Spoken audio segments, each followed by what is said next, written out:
कैसे आप सभी? बहुत बहुत स्वागत है आप सभी का इस पॉडकास्ट में। मैं आप सभी के साथ हाजिर हूं कंचन। प्रयागराज की धरती पर इस वक्त हम मौजूद हैं। ये वही प्रयागराज की धरती है जहां पर साधु संतों का, महात्माओं का, बड़े विद्वानों का इस वक्त आना जाना लगा हुआ है। यहीं पर सभी का जमावड़ा है। महाकुंभ है, ये वो धरती है जहां पर इस वक्त दूर दूर से लोग, सिर्फ देश नहीं बल्कि विदेशों से भी पहुंच रहे हैं। आज इसी प्रयागराज की धरती से हम इस पॉडकास्ट को शुरू कर रहे हैं। हमारे साथ हमारे खास मेहमान हैं आचार्य राम कुमार शुक्ला जी हमारे साथ है। बहुत बहुत स्वागत है महाराष्ट्र आपका। धन्यवाद। महाराष्ट्र इस पॉडकास्ट को शुरू करने के साथ ही सबसे पहले मैं आपसे एक बहुत ही अच्छा प्रश्न पूछने जा रही हूँ, क्योंकि हम प्रयागराज की धरती पर इस वक्त बैठे हैं और अहो सौभाग्य हमारे कि हम इस धरती पर पहुंचे हैं, क्योंकि ये 144 साल के बाद महाकुंभ लग रहा है। हमारे पिता, हमारे दादाजी, या फिर हम कहेंगे अगर आपके भी, तो पीढ़ी दर पीढ़ी अब ना तो आगे ये महाकुंभ देख पाएंगे और ना इससे पहले देख पाए होंगे। आपका अनुभव कैसा रहा, कैसा लग रहा है यहाँ पर? देखिए, तीर्थराज प्रयाग में तो मेरे पूर्वजों का भी आना जाना हमेशा रहा है। अच्छा। मेरे दादाजी ने 26 वर्षों तक कल्पवास किया है यहाँ। अच्छा। और हमारे पिताजी ने स्वयं किया है। मेरी माँ जो है, जब उनका देहांत हुआ तो गंगा मैया की जयकारा बोल करके इस दुनिया से गई हैं। अच्छा। तो ये धरती जो कण कण है इस प्रयागराज का, ये जर्रा जर्रा कणकण इसका बोलता है कि माँ गंगा की गोदी में हम हैं, ये आभास कराता है। तो हम ये तीर्थराज प्रयाग जो है, इसको देखने के लिए अगर व्यक्ति अगर भौतिकता से देखे तो कुछ नहीं है, बालू के रेते हैं, धूल है, कंकड़ है। लेकर अगर आध्यात्मिक दृष्टि से आप देखें तो हमारा संपर्क माँ गंगा से क्षण क्षण हो रहा है। हर क्षण हम उनसे बात कर रहे हैं, हर क्षण उनको हम अनुभव कर रहे हैं। ये अनुभूति यहाँ होती है। रहा सवाल महाकुंभ का, तो कुंभ के समय में तो कहना ही क्या है, ये तीर्थराज प्रयाग है। और देखो, तीर्थों के राजा प्रयाग हैं।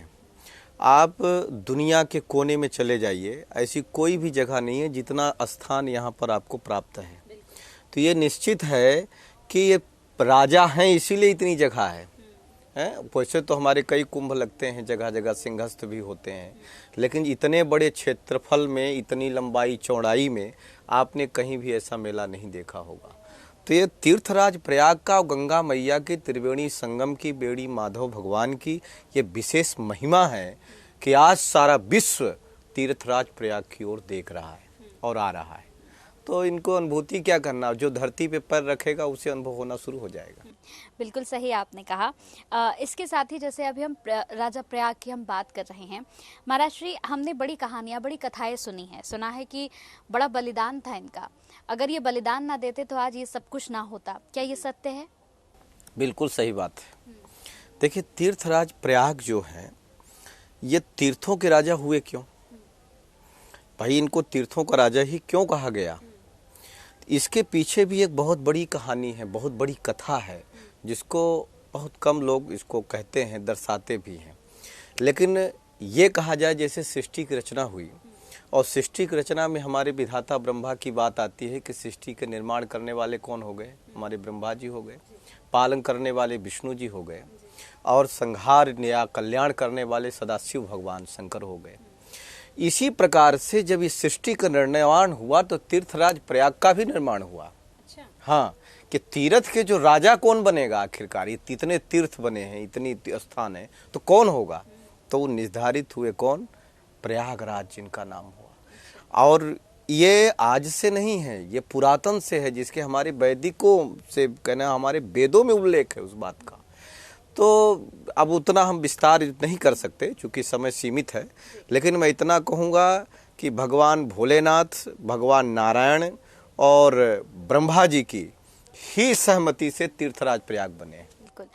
अक्षय वट की अगर हम बात करें महाराज श्री, तो अक्षय वट की मतलब जितनी हम बात करें उतनी कम है। कहते हैं कि वो एक ऐसा वट है जिसके नीचे प्रयाग बैठा करते थे, वहाँ पर बैठकर तप किया करते थे, और वो एक ऐसा वृक्ष है जो आज भी बिल्कुल वैसा ही है जैसा पहले था। तो उसके बारे में थोड़ा सा बताइए।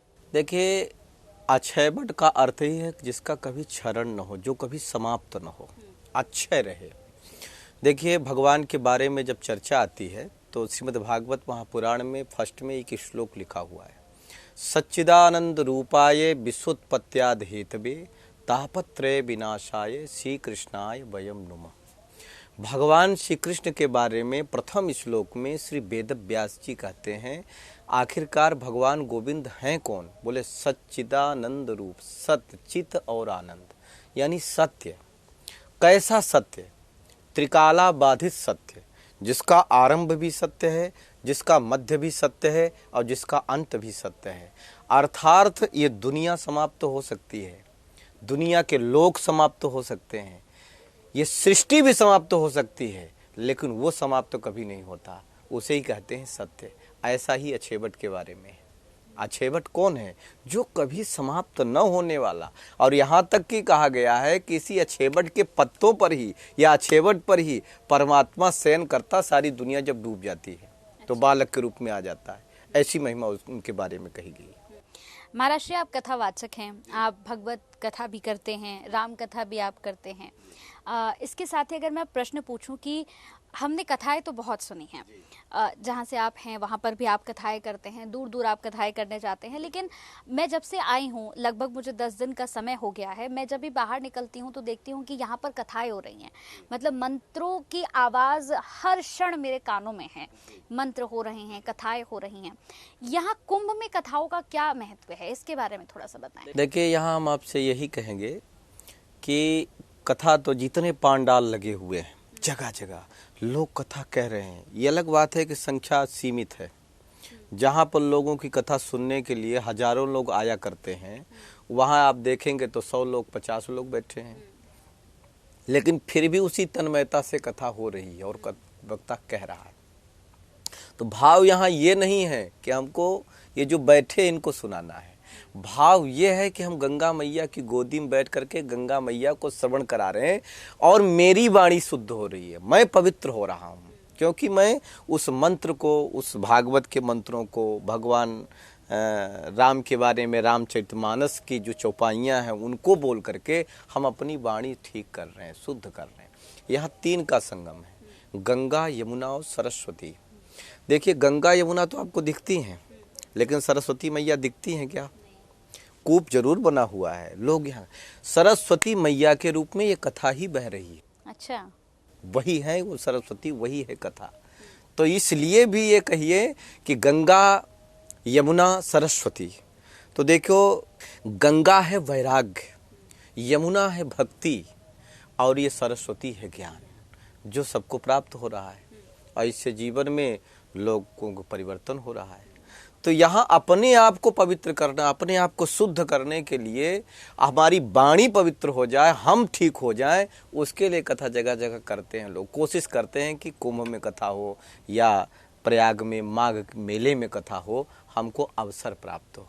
ये है कथा। महाराज जी, अगर जैसे हम कथाओं की अगर बात ही कर रहे हैं, साधु संतों की बात कर रहे हैं, आप खुद एक कथावाचक हैं, लेकिन आज के अगर हम युवाओं की बात करें, यूथ की बात करें, जो हमारी जनरेशन है, वो बहुत से ऐसे लोग हैं जो सनातन धर्म को लेकर जा रहे हैं। बिल्कुल। लेकिन कई ऐसे साधु, कई ऐसे संत हैं, कई ऐसे कथावाचक हैं जो कथाएं पढ़ते हैं, कथाएं कम एंटरटेनमेंट ज्यादा होता है, उस पर क्या बोलेंगे? वो सही है, समर्थन करते हैं? देखिए, क्या है कि आजकल लोग ये चाहते हैं कि हमारी बात ज़्यादा से ज़्यादा सुने, हम हमारा कुछ ऐसा करें कि अट्रैक्शन हो जाए।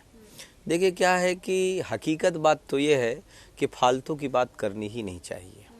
हकीकत ये है कि जो हमारे भागवत में कम है क्या, रामचरितमानस में गोस्वामी जी ने कम दे रखा है क्या, जो अलग से और लपेटने की बात है? हाँ, दृष्टांत आपको होने चाहिए, अच्छी बातें हैं, आप दृष्टांत दे सकते हैं, लेकिन आप कहे तुम्हारी पत्नी ऐसी है, तुम्हारा बेटा ऐसा है, तुम ऐसे हो, ये करो, ये कथा नहीं। आप इशारा समझ गए मेरा? हम समझ रहे हैं, तो ये कथा नहीं है।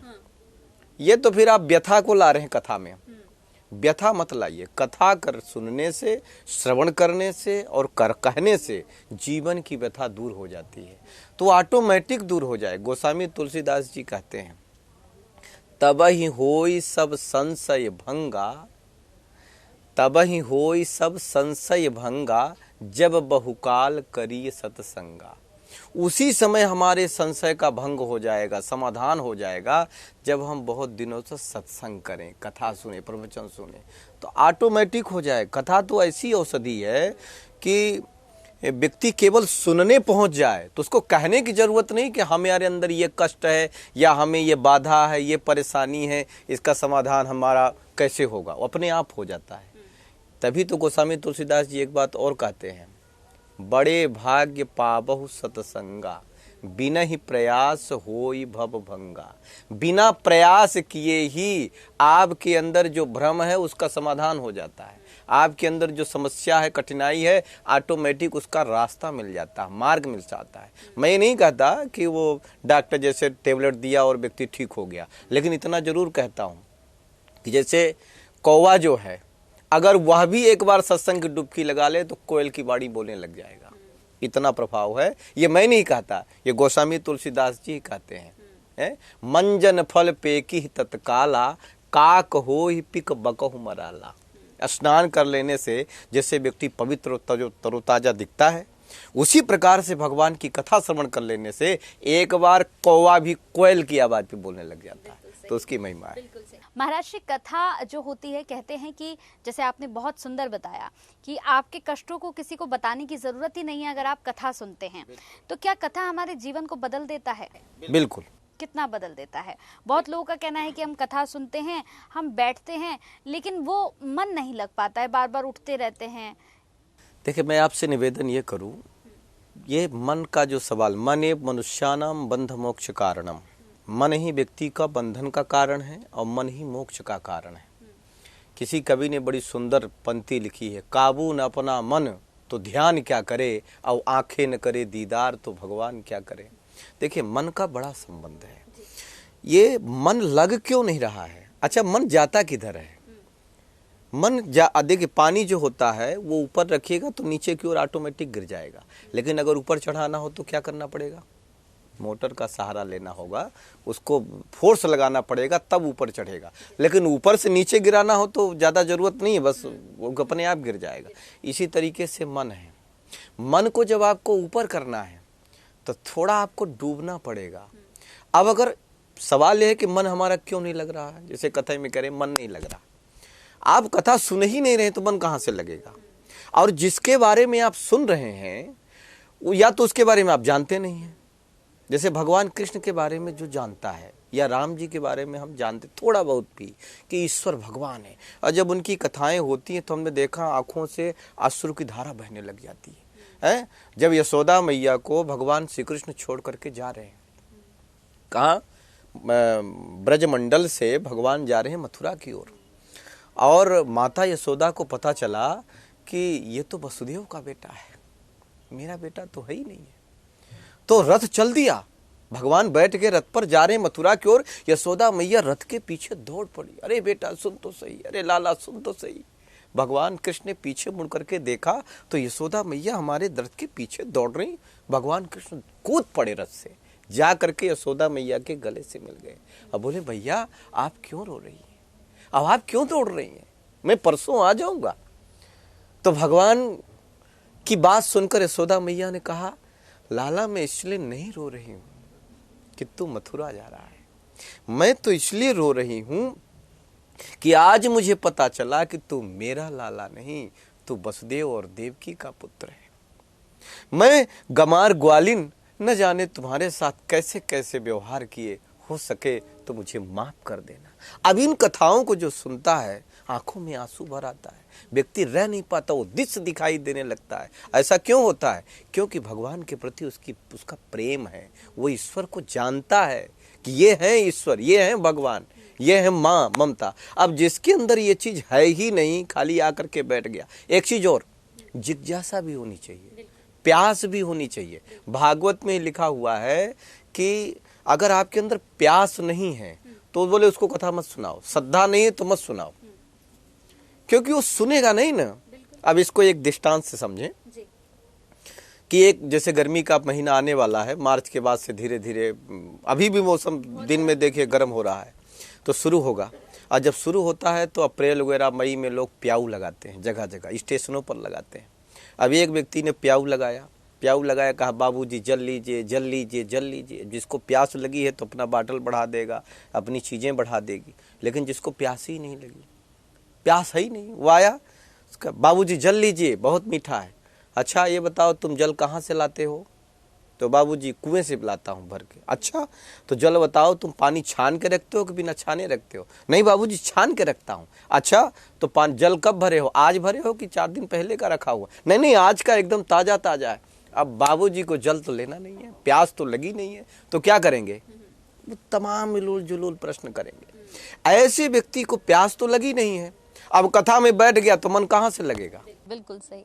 तो ये है कि जब उसके अंदर हाँ तब भी सुनना है, मन न लगे तब भी कथा को सुनना है, क्योंकि एक दिन आपका मन लगना शुरू हो जाएगा। क्योंकि जाने बिन न होई प्रतीति, अब बिन प्रतीत होई नहीं प्रीति। जब तक हम जानेंगे नहीं तो न हमारी मित्रता हो सकती है और न दुश्मनी हो सकती है। अगर आपको किसी से मित्रता भी करनी है तो आपको उसके बारे में जानना पड़ेगा। अच्छा आदमी है, बुरा है, अगर अच्छा होगा अरे तो इसे मित्र बनाना चाहिए, और ये बुरा है अरे भगवान बचावे इससे तो दूरी ही रहना चाहिए। तो हम जब जानेंगे तब तो ऐसे भगवान के बारे में जब हम जानेंगे समझेंगे कौन है, तभी हमारे अंदर वो श्रद्धा पैदा होगी, तभी वो लगन लगेगी और व्यक्ति फिर उधर ऐसे आकर्षित होते हैं। हमने तो देखा है लोगों को भीड़ भीड़ में से देखा है, आंखों में आंसू टपकते देखा है, रोते देखता, बदलते देखा है। शराबी जुआनी बेबिचारी को हमने बदलते देखा है और हमारी कथाओं में आकर के लोग बदल गए।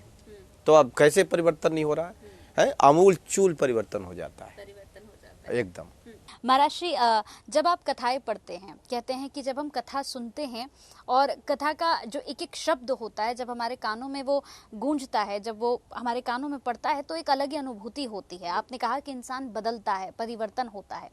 जब आपने कथाओं को करना शुरू किया था तब क्या उम्र रही थी आपकी? और ये आध्यात्म की जो दुनिया है ये एक अलग दुनिया है। देखिए हम तो हमेशा यही कहते हैं, क्योंकि मुझे भी लगभग 10 साल हो गए हैं, मैं हमेशा यही काम करती हूँ, बड़े बड़े लोगों से, अध्यात्म से जुड़े लोगों से बात होती है, तो सबका एक अलग एक्सपीरियंस होता है। आपकी कैसे शुरुआत हुई? अध्यात्म में आपके कदम कैसे आगे बढ़े? देखिए क्या है कि आपने गायत्री परिवार का नाम सुना होगा, मैं उसका छोटा सा कार्य करता रहा हूँ और मेरी शुरुआत वहीं से। अच्छा। पंडित श्री राम शर्मा आचार्य जी उसके संस्थापक हुए और इस समय जो हमारे मुख्य हैं गायत्री परिवार के डॉक्टर प्रो पंड्या जी और शैल वाला पंड्या भी बोलते हैं, शैल जी जो गुरु जी की बेटी रही। तो ये कहिए कि जैसे व्यक्ति को कहते हैं ना कोई चीज़ करने के लिए वो आगा पीछा कुछ नहीं देखता। कभी कभी ऐसी स्थिति व्यक्ति की हो जाती, इतना भूत सवार हो जाता है कि हमको यही करना यही करना यही करना। तो आप विश्वास नहीं करेंगे, मेरी अवस्था करीब 14 से 15 वर्ष की रही होगी, तब से ही मैं प्रवचन करना शुरू कर दिया। अच्छा। हाँ, और अलग अलग विषयों पर जो है गायत्री परिवार में हमने करीब 10 वर्षों तक लगातार कार्य किया है, जिसमें से उसमें हजारों यज्ञ करवाए हैं, प्रवचन दिए हैं, वहाँ प्रज्ञा पुराण होता वो भी कथा किए हैं, कई दीक्षाएं गुरु जी के नाम पर ही, पंडित श्री राम शर्मा आचार्य जी के नाम पर ही दीक्षाएं होती थी, तो दीक्षा भी कराए।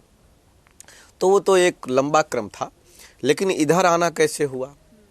तो इसमें आने का श्रेय एक बार किसी व्यक्ति ने, गायत्री परिवार का ही सज्जन व्यक्ति थे, उन्होंने कहा हमें भागवत जी की कथा सुननी है।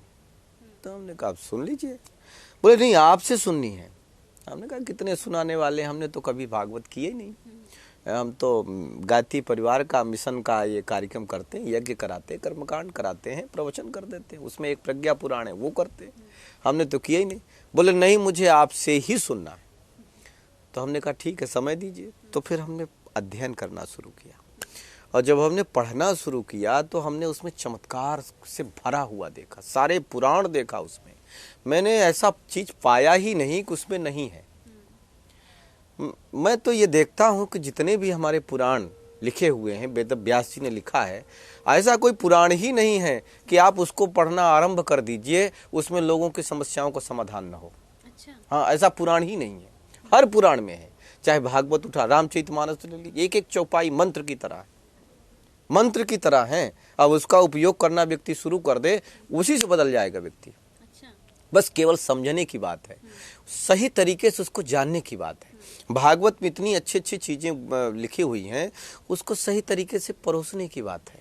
हाँ, और जब सही तरीके से पहुंचता है तो निश्चित लाभ होता है। आजकल के समय में मैं किसी संगीत का विरोधी नहीं हूँ, मैं भी संगीत रखता हूँ और संगीत होता है। लेकिन ज़्यादा क्या होने लग गया है, केवल संगीत शुरू कर दें, इधर उधर की बातें शुरू कर दें, केवल नाचना गाना शुरू कर दें, और जो हमारी कथाएं हैं वो कट हो जाती हैं। तो जो मूल बात है वो तो रह ही जाती है, खाली इसी में टाइम पास हो जाता है। अब 3 घंटे 4 घंटे ज़्यादा करनी नहीं है। तो बस ये चीज़ें होती हैं। अगर वास्तव में उस तरीके से कथा को श्रवण कराई जाए और किया जाए तो विशेष लाभ है इसमें। अगर महाराज जी मैं पूछूं, यहाँ पर भजन वगैरह आप करते हैं तो कोई भजन सुनाइएगा। सुना है आपकी आवाज़ बहुत अच्छी है, तो 2 पंक्तियाँ हो जाए। नहीं, क्या है कि इस समय तो खैर गला मेरा उतना अच्छा नहीं है। नहीं, फिर भी दो लाइनें तो बनती हैं हमारी। ठीक है, कोशिश मैं करूँगा। मैं कुछ पंक्तियों से कोशिश करता हूँ इस कुंभ में, क्योंकि मैं आया हुआ हूँ और मुझे गंगा मैया की कृपा तो है ही है और आप सब पर है, जिसमें कहना कि कोई बात नहीं है। सुना भी होगा आपने इस पंक्ति को, मैं उसी को दोहरा रहा हूँ। पीर पर्वत सी हुई अब पिघलनी चाहिए, हिमालय से ये दिव्य गंगा जो निकल रही है निकलनी चाहिए। मेरे सीने में नहीं तेरे सीने में सही, मगर आग जहाँ भी हो आग जलनी चाहिए, उजाला होना चाहिए। मेरा यही कहना है, गंगा मैया की दिव्यता को लोग बना करके रखें। आज गंगा मैया में इतने कचरा डाल रहे हैं, इतनी खराब खराब चीज़ें डाल रहे हैं। आज समझिए सारे विश्व के लोग यहाँ आ रहे हैं स्नान करने के लिए, लेकिन इससे पहले जहाँ से गंगा जी हमारी चली, कहाँ कहाँ लोगों ने रोक करके रखा, और कहाँ कहाँ कितने फैक्ट्रियों के जो गंदे पानी हैं उस गंगा जी में आ रहे हैं और कितनी दूषित हो रही हैं। उसका हम चरण जल पीते हैं, पान करते हैं। हमारी श्रद्धा है, तो हमारी श्रद्धा में ठोकर है कि नहीं है?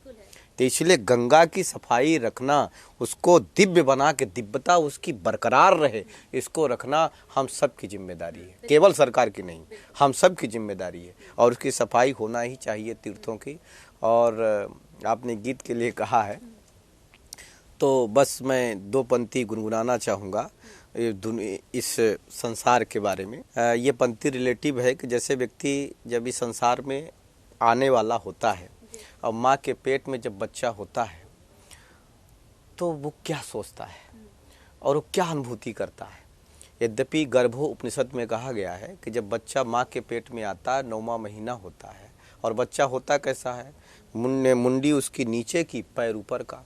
अब जब माता जी मिर्ची खाती हैं, कुछ चीज़ खाती हैं, तो उसके आँख में, कान में, शरीर में जल जाता है। चाय पीती गरम गरम जल जाता है, अंदर ही अंदर तड़प जाता है। इसीलिए गर्भ को नर्क कहा गया है। तो जब वो तड़प जाता है तो भगवान से प्रार्थना करता है, उसे अपने पूर्व जन्मों की अनुभूति होती है उस समय। तो कहता, भगवान मैं कितनी बार पैदा हुआ हूँ, मैं कितनी बार मरा हूँ, मैं कितने माताओं का दूध पिया हूँ, मैं कितनों के लिए अच्छे कर्म किया हूँ और कितनों के लिए मैंने बुरे कर्म किया हूँ। हे प्रभु, अब मुझे इस नरक से निकालिए।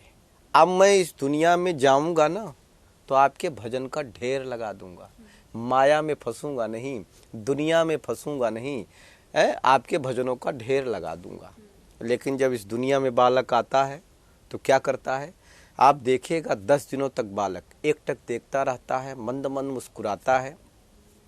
हमारे आपके हंसाने से हंसता नहीं, हमारे आपके रुलाने से रोता नहीं। लेकिन 10वें से 11वां दिन जैसे आया, 12वां दिन आया तो खिलौना आ गया, चाचा जी आ गए, पापा जी आ गए, मामा जी आ गए, फिर भूल ही गया। इसी पे पंक्ति है, दुनिया के झमेलों में फंस कर हम असली ठिकाना भूल गए, जो वादा करके आए थे वह फर्ज निभाना भूल गए।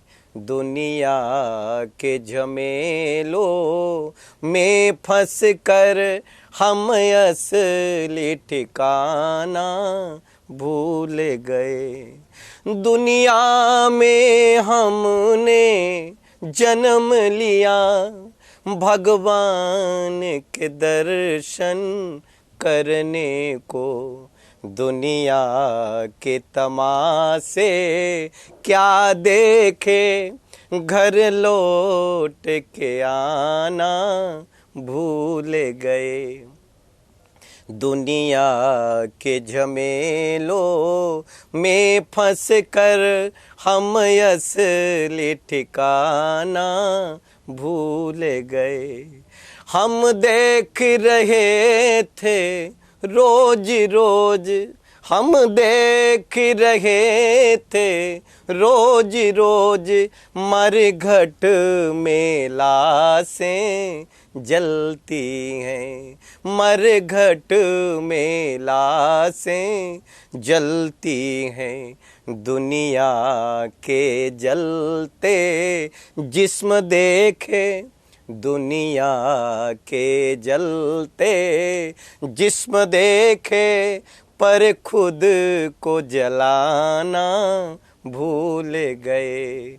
दुनिया के झमेलों में फंस कर हम असली ठिकाना भूल गए।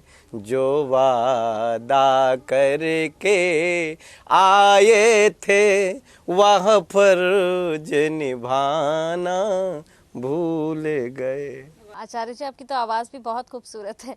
बस टूटा फूटा है अभी तो। नहीं नहीं, बहुत अच्छा गाया आपने। मुझे तो लग ही नहीं रहा था, ऐसा लग रहा था कि कोई मेरे सामने संगीतकार कोई बैठा हुआ है, सिंगर।